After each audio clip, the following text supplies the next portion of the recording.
texto da reforma trabalhista, que foi aprovado na última semana na Câmara e que segue agora para o Senado, muda em diversos aspectos a CLT. O Senado ainda irá votar esta reforma. Mas o que está na consolidação das leis do trabalho de 43? Qual é a sua história? E quais são os riscos que corremos a partir de agora? Para falar sobre este assunto, Celso Napolitano conversa com o juiz do trabalho Jorge Luiz Souto Maior, professor da Universidade de São Paulo. Pode entrar, a sala é sua. Olá, esse é mais um Sala de Professores, que é o programa da FEPESP. Agradecemos muito a sua participação e o seu prestígio. Hoje temos a honra e o prazer de receber o Dr. Jorge Luiz Souto Maior. Dr. Souto Maior é jurista, professor livre-docente de Direito do Trabalho na Universidade de São Paulo. Entre outros, é autor de Relação de Emprego e Direito do Trabalho, de 2007, e o Direito do Trabalho como Instrumento de Justiça Social, de 2000. Dr. Souto Maior é também juiz titular da Terceira Vara do Trabalho de Jundiaí desde 1998.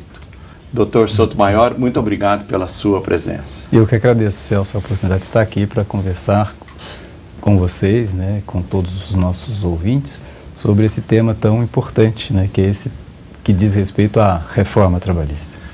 Então, eu acho que o senhor já tocou no assunto e a gente já vai direto ao ponto, que é exatamente a questão da reforma trabalhista que foi colocado pelo atual governo e que, segundo muitas análises, é a panaceia para resolver a questão do desemprego.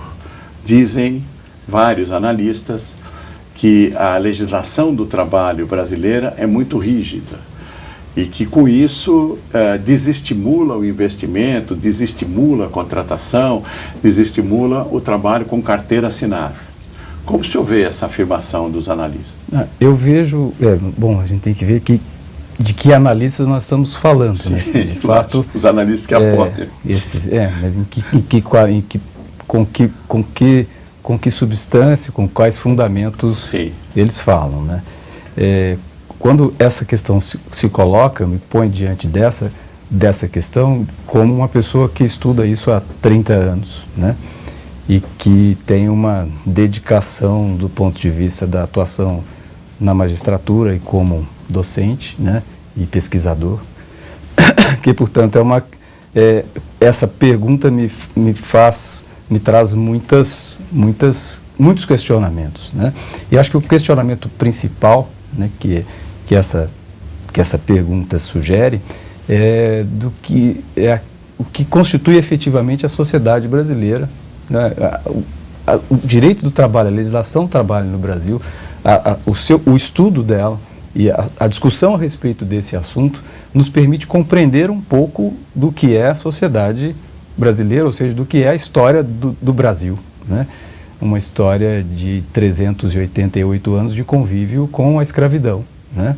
E que passa depois por um período de oligarquia cafeeira e depois com uma dificuldade tremenda de uma construção de um capitalismo com uma lógica liberal, porque muitos dados culturais não foram ultrapassados ao longo dos diversos momentos da nossa história, né? E quando se coloca, bom, o problema da legislação trabalhista colocada pelos tais analistas não é uma questão que se coloca no momento presente. Ela é histórica, ela sempre existiu. Sim. Né? E essa questão que o senhor se refere, cultural, tem a ver também com a avidez da mais-valia, né? Em termos de que você tendo uma regulamentação frágil, uma flexibilização total, existe um maior domínio do empregador sobre o empregado e as condições mais favoráveis que seriam ao capital e não ao trabalhador. Não só isso, mas também do aspecto que nunca se quis ceder, né, concretamente à classe trabalhadora uma ascensão. Né? Sim. Uma ascensão não que fosse revolucionária, né, porque isso que realmente nunca será cedido, né, mas uma ascensão do ponto de vista da melhoria efetiva da sua condição social e econômica. Na verdade, nós estamos vivendo um momento que é uma repetição de vários outros momentos, que é o momento de retirar aquilo que nunca existiu. né? Concretamente é isso. Sim, colocar exatamente no papel a proibição de existência de uma regulamentação que quase nunca foi aplicada. E com os argumentos mais chulos, vamos usar a palavra assim, né? Me permite, mas os argumentos que são retóricos, para falar mais suave. Sim. Né? Como esse de que a legislação trabalhista no Brasil é antiquada, que é da década de 40, né, da legislação da CLT de 43, que pega um argumento desse, né, e a partir deste argumento você queria chegar a alguma conclusão de que a alteração da legislação trabalhista vai melhorar a vida do trabalhador, porque eles usam retoricamente que eles estão protegendo o trabalhor, eles não estão fazendo nada contra. E quem está contra essa reforma é que eles invertem tanto as coisas que vão dizer que quem é a favor dos direitos é que é contra os trabalhadores. Mas a legislação trabalhista no Brasil, né, ela começa a ser discutida de forma mais séria em 1918, uma comissão especial de legislação na Câmara, no Congresso Nacional, por pressão internacional, inclusive, né, do final da Primeira Guerra Mundial, de forma mais intensa em 1919, por conta dos compromissos assumidos pelo Brasil no Tratado de Versalhes. E essa legislação começa a existir no Brasil, leis contra acidente de trabalho, a Lei Eloy Chaves de 1923, depois a Lei de Férias de 1925, uma reforma constitucional em 1926 que passa a permitir ao Congresso legislar sobre a questão do trabalho, e sempre com muita resistência ao advento dessa lei, mas todo um debate já sendo travado a respeito da sua importância. Depois da década de 30, por razões múltiplas, falar o que representou a década de 30 que é muito complexo, mas enfim, a legislação trabalhista ganha um impulso maior nesta época, mas também um impulso no sentido de que ela adveio com maior intensidade, mas não ainda com toda a sua, digamos, gama de eficácia. Acoplada à legislação trabalhista vem diversas estratégias, né, para conter a sua própria aplicação, para conter a organização sindical brasileira, para digamos assim, para que essa legislação não fosse de fato aplicada, né? Então, você vincular a história da legislação trabalho no Brasil à CLT de 43 é errado, historicamente errado, né? A legislação trabalhista do Brasil não surge em 43, surge antes, com todas essas complexidades que poderiam ser ficar aqui horas e horas falando. E em 43 o que se dá é o que está, inclusive, que é o próprio nome da CLT, é uma consolidação das leis que já existiam. Agora se trata do Pacto de 88. E sendo que antes disso nós passamos por diversos outros momentos, dentre os quais 21 anos de ditadura civil, empresarial e militar, no período no qual a CLT, digamos assim, foi alterada quase que diariamente. Quase que diariamente. Há dois decretos, né, um de 66 e outro de 68, sendo que em um deles se altera de uma tacada só 200 artigos da CLT. E o primeiro são 100 e poucos artigos.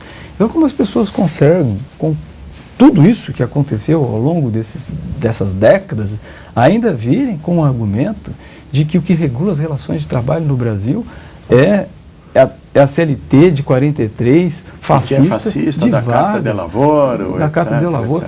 É por isso que eu disse que até os repetidores, eu lhe dou razão, são por ignorância, mas os formuladores deste pensamento, desta, entre aspas, consciência, é que são os levianos, né? Porque sabem muito bem o que estão fazendo. Os outros são meros repetidores e que ficam repetindo conceitos antigos e ideias exatamente para poder consubstanciar a teoria neoliberal que a gente está submetido e estão tentando ainda submeter mais ainda. E dentro dessa lógica, digamos assim, de reconstrução histórica das coisas, né, o próprio argumento a favor da flexibilização, né, para melhoria, para aumento dos empregos, que é um argumento que se usa também muito na sequência, né, assim, mas precisamos de modernizar a legislação, uma legislação mais flexível para aumentar o nível de emprego. Esse argumento também é o argumento que impulsionou as reformas trabalhistas desde a década de 60. Sim. Né? A lei de representação comercial, a lei do trabalho temporário, 65, a lei de 65 também, que permitia a redução dos salários em até 25%. Sim. Né? A lei do trabalho temporário, de 1974. A lei de estágio, de 1978, por aí, 80, é a lei de 78. Depois dos vigilantes, em 1983. A terceirização, em 1993, não veio por lei, mas veio por súmula. Por né? súmula. O trabalho a tempo parcial, na década de 90, o banco de horas, os experimentos, mais recentemente o PPE, né? O PPE, ou a lei de recuperação, de recuperação judicial, recuperação né? judicial, que é a lei do calote, sim, né? Claramente, sim, o calote sim. trabalhista. Onde antigamente, na questão da recuperação judicial, numa empresa que tivesse algum problema econômico e tal, o primeiro a receber seriam os trabalhadores, né? Agora não mais tem um limite. Não mais há um limite, essa que é a então, questão. Foram várias experiências de redução de direitos que na história do Brasil foram direitos... Paulatinamente sendo... direitos que jamais foram efetivamente aplicados. Sim, né? sim. Porque não podemos esquecer que uma das questões que conduziu o João Goulart a uma resistência da classe dominante brasileira ao João Goulart foi o período que o João Goulart exerceu o cargo de ministro do Trabalho, sim, em 1953, sim. E que convidou todos os trabalhadores a serem os seus auditores fiscais, sim. né? E ele disse, agora a legislação do Brasil trabalhista vai valer, né? Doutor Jorge, a análise histórica que o senhor fez aqui é de extrema importância, exatamente para voltar à realidade dos fatos. Como o senhor diz, muita gente repete velhos chavões por absoluta ignorância, mas são os chavões que são incutidos nessas pessoas por outras formadoras de opinião, no mau sentido, que sabem muito bem o que estão fazendo, né? Então, isso é de fundamental importância para nós. Principalmente nessa linha do tempo histórica que o senhor traçou. Bom, chega nos dias de hoje e volta a lenga-lenga de que a legislação do trabalho há que ser flexibilizada, dando uma maior liberdade aos sindicatos, entre aspas, e aos trabalhadores para que eles possam, eles mesmos, gerir a sua vida laboral. Dentro disso tem um projeto de lei, que é o 4302, que fala sobre a terceirização. Qual é a sua análise sobre a questão da terceirização, do trabalho terceirizado, que está em vias de ser aprovado no Congresso Nacional, analisado pelo Congresso Nacional? Em uma palavra, se for por exemplo, é a balbúrdia, né? A balbúrdia conduzindo à barbárie. É isso, o que é incompreensível do ponto de vista daqueles que, digamos, se valem do próprio sistema, enquanto classe dominante. Por que eles querem destruir o próprio modelo? Que fica esta pergunta fica no ar. E o que fica estranho, inclusive, né, um marxista vir aqui para defender, né, a preservação do modelo. É muito doido isso, enfim. Terceirização, né? Na formação do capitalismo, né, na época da Revolução Industrial, na verdade o capitalismo se forma desde muito tempo antes disso, mas se consolida ali na Revolução Industrial. As relações de trabalho eram todas intermediadas, né? A tal intermediação, né? Os trabalhadores eram contratados por um outro trabalhador, né? Não havia essa relação direta com o capital. Então essa lógica da intermediação está na base da formação do modelo. Então primeiro, não tem nada de moderno em terceirização. E o que se compreendeu na verificação dos tempos, em razão dos acidentes do trabalho, em razão das revoltas, em razão da irresponsabilidade do capital perante o trabalho, era que seria necessário acabar com a intermediação da mão de obra, né? Esse é um dos fundamentos básicos da legislação trabalhista, que consta inclusive do Tratado de Versalhes, da Constituição da Organização Internacional do Trabalho, a proibição da merchandagem, a proibição da intermediação da mão de obra. Esse é um ponto básico, né? Que se tem em termos de como regular melhor a relação capital e trabalho. Então não tem nada de moderno nisso, né? E aí, na história do Brasil, nessas reivindicações por flexibilização, houve dois momentos, né, em que se achou que esse mecanismo de intermediação seria eficaz, melhor para a relação capital-trabalho. Em 1974, com o trabalho temporário, em duas situações específicas: acréscimo excepcional de serviços ou substituição excepcional de um trabalhador regular. Aí você pode contratar uma empresa Sim. temporária para essas duas Sim. hipóteses. Em 93, nova reivindicação, né? E aí veio a súmula do TST, a súmula 331, e permitiu esta intermediação, vamos colocar assim, né? Com um nome eufemístico de terceirização, na tal atividade meio. E muitas empresas, muitas pessoas, né? muitos empregadores tentaram, com essa abertura de trabalho meio, ampliar as hipóteses de terceirização, considerando que tudo era meio, né, na sua atividade. Enfim, como não há uma definição do que é atividade meio e o que é atividade fim, entraram também nesse meandro aí de insegurança jurídica. E agora querem o quê? A terceirização para qualquer coisa. Mas o argumento é muito falho da sua própria razão de ser, né? Porque o que se dizia em 93 é: a empresa, para ser eficaz, para competir no mercado, para gerar empregos, ela tem que preocupar com o seu negócio principal.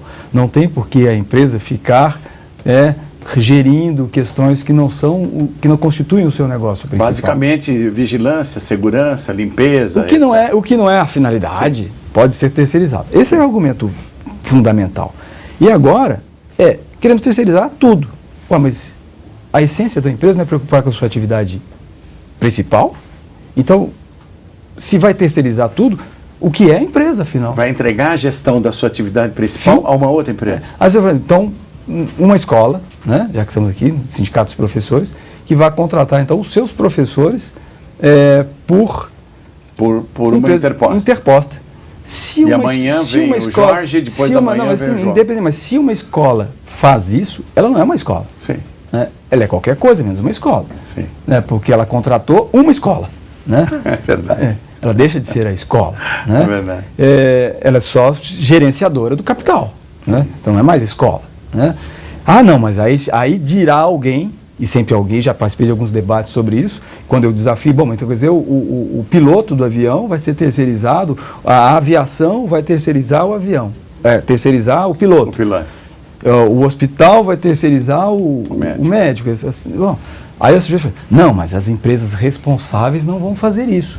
Mas se as empresas responsáveis não vão fazer isso, então o que nós estamos fazendo? Dando argumento jurídico para as irresponsáveis vencerem na concorrência as responsáveis. Né? É completamente lógico. Nós estamos conduzidos, neste momento histórico, nesse momento nós estamos conduzidos por muita ignorância, que se diga, né? A bem da verdade. Mas quando pautam a reforma trabalhista a partir desses argumentos, chega a ser assustador. Né? O que vamos melhorar a economia com a terceirização de tudo, não vai melhorar a economia. Eu queria te interromper, desculpa pela interrupção, como dizia aquele outro humorista, e já interrompendo, para o senhor analisar um aspecto desta reforma, um dos pilares da reforma trabalhista, a tal liberdade de ação, o negociado sobre o legislado. Tanto que se cantam vantagens sobre isso, porque aí fortalece o trabalho do sindicato, porque aí o sindicato vai ter condições de negociar, os empregados vão negociar. E, ao mesmo tempo, se coloca a possibilidade de ter um representante de empresa que seja eleito, entre aspas, na empresa, sem a orientação e sem o controle e a vigilância do sindicato.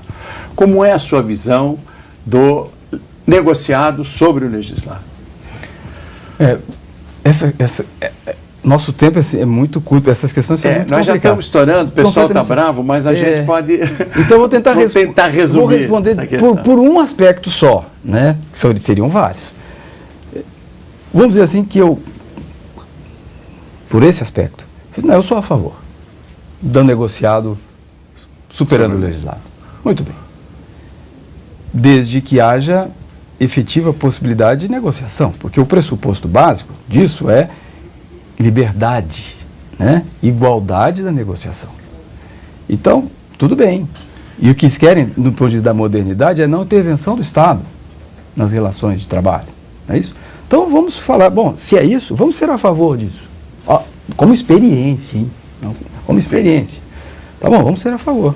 Vamos deixar os sindicatos negociarem livremente com os empregadores.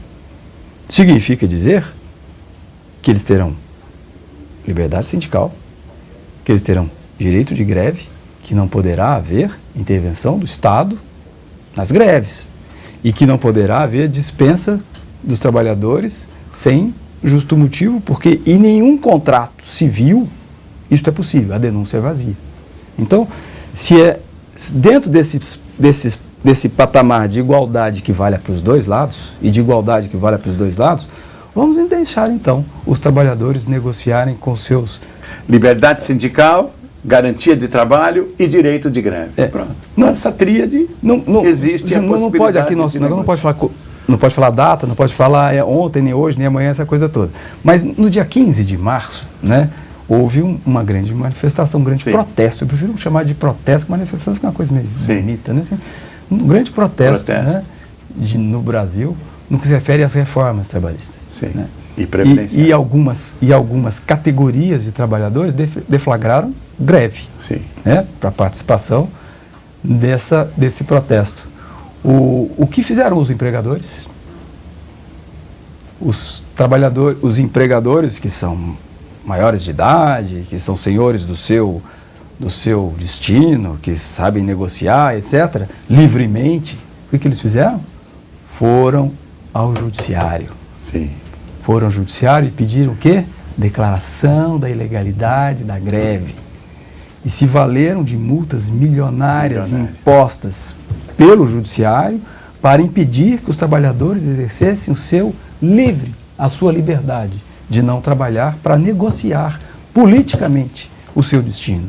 Se os trabalhadores não são livres, né, se eles não podem exercer cidadania, se ele me falar em livre negociação, né, não tem livre negociação, é preciso então que haja esse patamar. E pior assim, a livre negociação já existe, A livre negociação para os trabalhadores existe. Para melhorar a sua condição de vida. O que eles querem é livre negociação para reduzir. A lei é o patamar mínimo. Então, né, trabalhadores unidos, vamos lá para ficarmos pior do que nós já estamos? Que unidade é essa? Né? Para aumentar a jornada de trabalho, reduzir salário, etc. Unidade da classe trabalhadora. Vamos lutar por piores condições de trabalho. Vai ser muito interessante. Não tem menor sentido. Só para você ter uma ideia, aqui em São Paulo, houve escolas particulares em que os professores usaram o subterfúgio de doar sangue para poder faltar aquele dia, ao dia 15 de março, e aí nem ter o seu salário descontado.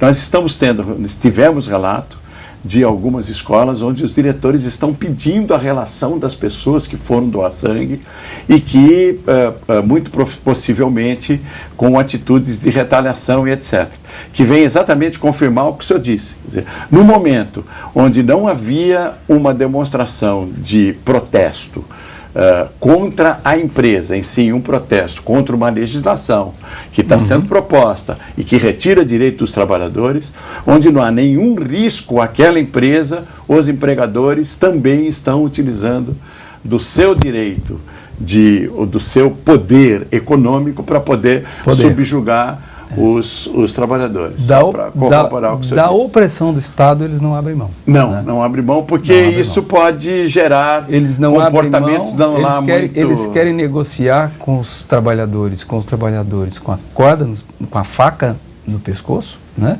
com a necessidade batendo, né? e tendo do seu lado a força policial. Né? Assim é fácil negociar, assim vamos fazer negociação coletiva, é fácil ter livre negociação.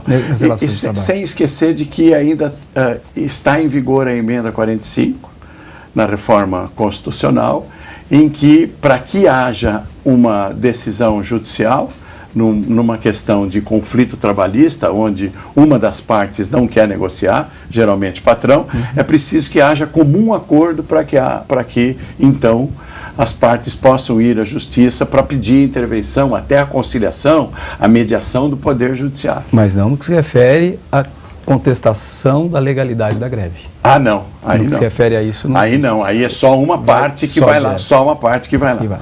Então, Dr. Jorge, nós estamos realmente muito agradecidos pela sua presença.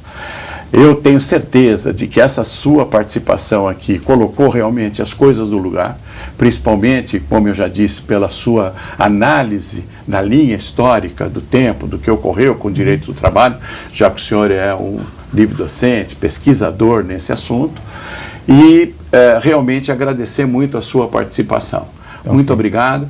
E eu gostaria de, se o senhor me der licença, de encerrar. Quando eu soube que o senhor vinha para cá, e até nós fizemos força para esse convite, eu fui lá e recordei o pensamento de Lacordaire. Até fiz questão de escrever para não errar aqui. Entre os fortes e fracos, entre ricos e pobres, entre senhor e servo, é a liberdade que oprime e a lei que liberta. É isso. Eu acho que isso pode encerrar esse nosso programa. Eu queria agradecer a você que nos prestigia. Participe, sugira, faça críticas, por favor, no fepesp.org.br, e eu tenho certeza que, como nós, a participação do Dr. Souto-Maior foi de extrema importância para as questões que se referem aos direitos dos trabalhadores em geral. Muito obrigado novamente, Dr. Jorge, muito obrigado a você, até o próximo Sala de Professores. Até lá.